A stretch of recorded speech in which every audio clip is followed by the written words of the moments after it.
Good morning. নতুন একটা দিন, নতুন একটা সকাল আর নতুন একটা ভ্লগ। বরকে উঠিয়ে দিয়েছি আর এবার দেখো তোমার ঘরদোরগুলো সুন্দর করে ঝেড়ে পুছে নেব। সবার প্রথমে সকালে যে কাজকর্মগুলো থাকে সেটা হচ্ছে মেয়েদেরকে স্কুলে দিয়ে আসা। আর ওদের না এখন এক্সাম চলছে, তো যে কারণে একটু চাপের মধ্যে তো রয়েছি।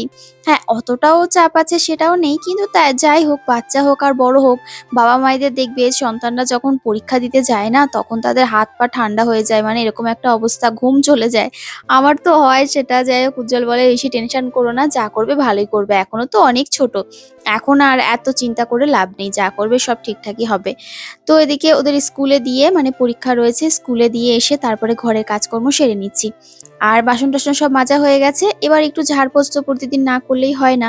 কারণ দেখবে কাজ যদি জমিয়ে রাখো না, তাহলে ওই জমতে জমতে জমতে জমতে এত পাহাড় হবে কাজের, সেই কাজ তুমি করে উঠতে পারবে না। কিন্তু তারপরেও আমার কাজ জমতে থাকে, জমে যায়। কারণ এত দিকের কাজ সামলে না, ইউটিউব বলো, তারপরে সমস্ত ভিডিওর প্রেশার বলো, প্রমোশনাল শ্যুট বলো, বরের দেখাশোনা বলো, মেয়ের মানে স্কুল দিয়ে আসা, যেটুকুনি টেক কেয়ার করা। তো এই সমস্ত দায়িত্ব পালন করে না, আর এক্সট্রা যে ঘর গোছাবো সেটা হয়ে ওঠে না বললে ভুল, মানে সবসময় হয়ে ওঠে না। তাও চেষ্টা করি, দেখো ঘরের প্রত্যেকটা কোণা যতটুকুনি আমার পক্ষে সম্ভব ততটুকুনি গুছিয়ে গাছিয়ে রাখা। বাদ বাকিটা ঈশ্বর জানে, তিনি ক্ষমা করবেন যদি গুছিয়ে গাছিয়ে না রাখতে পারি। আর এদিকে বর বলল জল দাও, তো ওকে জলটা দিয়ে দিলাম। এখন আর গরম জল খাওয়ার প্রয়োজন পড়ে না, কারণ এখন তো ঠান্ডা চলে গেছে। আর গরমকালেও তোমার গরম জল খায় না। গরমকালে গরম জল খাওয়া মানে বুঝতেই পারছো পেটের মধ্যে গিয়ে কি অবস্থা হবে। তো গরমকালে আর কি ঠান্ডা জলটাই খায়, মানে নর্মাল জল। তারপরে যখন একটু প্রচন্ড গরম পড়ে, তখন ও বাথরুমে গিয়ে তোমার ওই ব্রাশ ট্রাশ করে তারপর যখন ও জলটা খায় আর কি, তখন কিন্তু একটু হালকা জল মিশিয়ে দিতে হয়, ওটা ফ্রিজের জল দিই তাহলেই হয়ে যায়। আর এদিকে ওকে বললাম একটুখানি বসো, তো ওকে স্নান দান ওদিকে করে নিচ্ছে কিছু কিছু কাজ। আর এদিকে আমি ঘরদোরগুলো ঝাড় দিয়ে নিচ্ছি। কারণ কখনো এরকমও হয় যে হাফ ঝাড় দিয়ে তারপরে ওকে স্নান করিয়ে মুছিয়ে নিয়ে এসে তারপরে আবার হাফ ঘরদোর গোছালাম। এরকমটা আমার সাথে বহুবার হয়েছে। আর দিনের মধ্যে এখন প্রচুরবার ঝাড় দিতে হয়, যেহেতু আমাদের ঘরে পেস্তা থাকে, জানাই তো, বারবার বিছানা ঝাড়া, তারপরে ঘরদোর ঝাড় দেওয়া, এগুলো তো একটা ব্যাপার রয়েছেই। আর ওই ঘরটা ভালো করে ঝাড় দিয়ে পরিষ্কার করে তারপরেই পাশের ঘরে আসলাম। পাশের ঘরে কিন্তু এসেছি আমি বেশ খানিকক্ষণ পর। বললাম না যে হাফটা ঘর পরিষ্কার করে তারপরে বরকে স্নান করিয়ে ঘরে এনে ওর কাজকর্মগুলো সব করে ওকে গুছিয়ে গাছিয়ে দিয়ে যা যা লাগবে হাতের কাছে সব ধরিয়ে দিয়ে তারপরে আবার ঘর গোছাতে লেগেছি।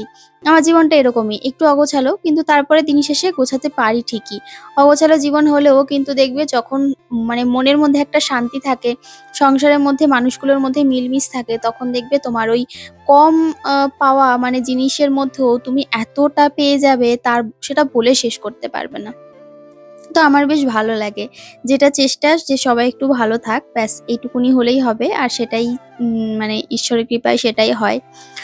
কারণ ওই যে বলে যে অল্প চাওয়া মানে স্বল্প চাওয়া জীবনে মানুষগুলো না সবসময় দেখবে বেশি ভালো থাকে। কারণ যারা বেশি চায় তারা চাইতে চাইতে তাদের চাওয়ার কোনো শেষ থাকে না, চাহিদার কোনো শেষ থাকে না, পাওয়ার কোনো শেষ থাকে না। যাদের একটা বাড়ি থাকলেও তারা আরেকটা বাড়ি চায়। একটা গাড়ি থাকলেও তারা আরেকটা গাড়ি চায়। হ্যাঁ, চাওয়াটা কোনো ভুল কথা না। কিন্তু ওই চাওয়া পাওয়ার হিসাব মেলাতে মেলাতেই দেখবে জীবনের ওই যেটুকুনি পেয়েছো, সেটুকুনির পাওয়ার দাম তুমি দিতে পারবে না। আর যেটুকুনি পাওনি সেটা চাইতে চাইতে ভগবানকে দোষ দিতে দিতে তোমার জীবনটাই কখন চলে যাবে। তখন আর তুমি কোনো কিছুই, মানে শেষ জীবনে কিছুই উপভোগ করতে পারবে না। তো এদিকে দেখো আমি চা করে নিলাম। আর আগের দিনের একটা ভ্লগে যখন গয়না দেখিয়েছিলাম, তখন অনেকেই জিজ্ঞাসা করেছিলে কণিকা ওটার ওয়েট কত আছে আর কত টাকা পড়লো। সত্যি কথা বলতে এখন সোনার যা দাম, মানে কি সাধ্যের বাইরে, মানে ছোঁয়া মানে হচ্ছে সাধ্যের বাইরে, এটা তো ঠিকই।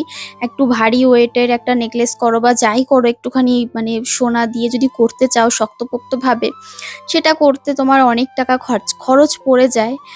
আর কিন্তু এটা আমি চেয়েছিলাম একটু হালকার মধ্যে হবে, তবে আমি যেহেতু এদিক ওদিক যাই, তো তখন আমি পড়তে পারবো, বা বিভিন্ন শ্যুট থাকলে তখন আমি পড়তে পারবো, এই আর কি নিজের একটা ছোট্ট ইচ্ছা পূরণ, যে নিজের একটা কিছু হবে।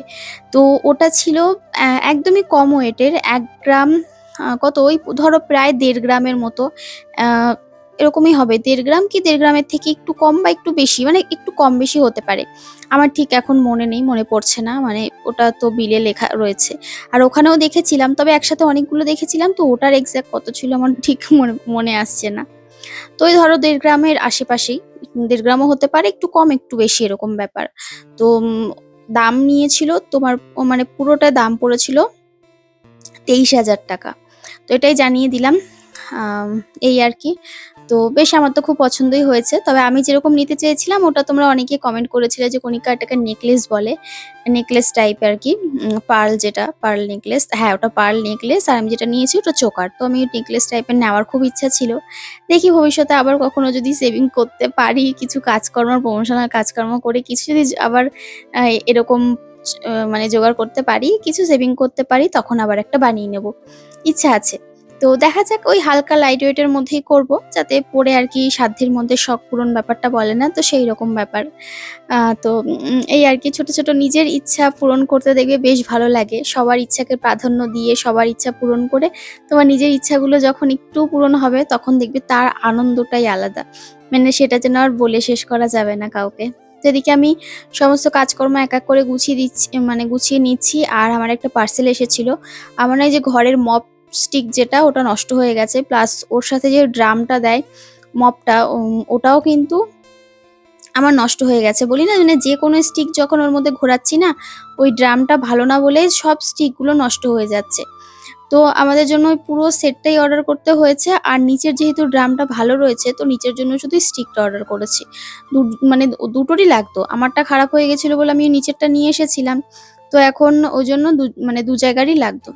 আর এদিকে আমার ব্যালকনিতে কিছু কিছু নতুন নতুন গাছ অ্যাড হয়েছে, খুব ভালো লাগছে। আমার না খুব ইচ্ছা আছে এখানে একটা পুরো একটা রড মতো, রেলিং মতো দিয়ে হ্যাঙ্গিং প্লান্ট করা। তবে ওটাটা না আমি ঠিকঠাকভাবে বুদ্ধি খুঁজে পাচ্ছি না যে এই জায়গাটা কি টানাবো, মানে এই জানলা থেকে পুরো একদম লম্বা হয়ে ওই জানলা পর্যন্ত কি এমন দিলে যাতে নষ্টও হবে না, আর হ্যাঙ্গিং প্লান্টগুলো সুন্দর করে ঝুলানো যাবে। আর এই দেখো, এই যে মপ স্টিক যেটা বলেছিলাম অর্ডার করেছি তোমার, ওই ড্রাম সমেত, তো সেইটাই আর কি, মানে বাস্কেট সমেত সেটাই আর কি এসেছে। আর এটাকে এবার সেট করে নিচ্ছি। তবে এবার এটা একটু অন্যরকম নিয়েছি, এটা একটু ভালো নিয়েছি। আগেরবার এটা যেমন একটু মানে কম বাজেটের মধ্যে নিয়েছিলাম, এটা ওই একই রকম, মানে ওই ধরো 100-150 টাকার এদিক ওদিক হেরফের। তো এটার কোয়ালিটি দেখলাম একটু ভালো, এটার রডটাও একটু ভালো, কারণ এই রডগুলোই হচ্ছে বেঁকে যায়, ভেঙে যায়, এরকম অবস্থা। তো দেখি এটা আবার কতদিন চলে, দেখা যাক। আজকে তো ইউজ করব না, আজকে তো ঘরদোর মোছা হয়ে গেছে, তো কালকে থেকে আবার ইউজ করব। আর নিচের যে স্টিকটা, ওটা এখনো আসেনি, ওটা বোধহয় কালকে আসবে, মানে একটা একটা করে আসছে।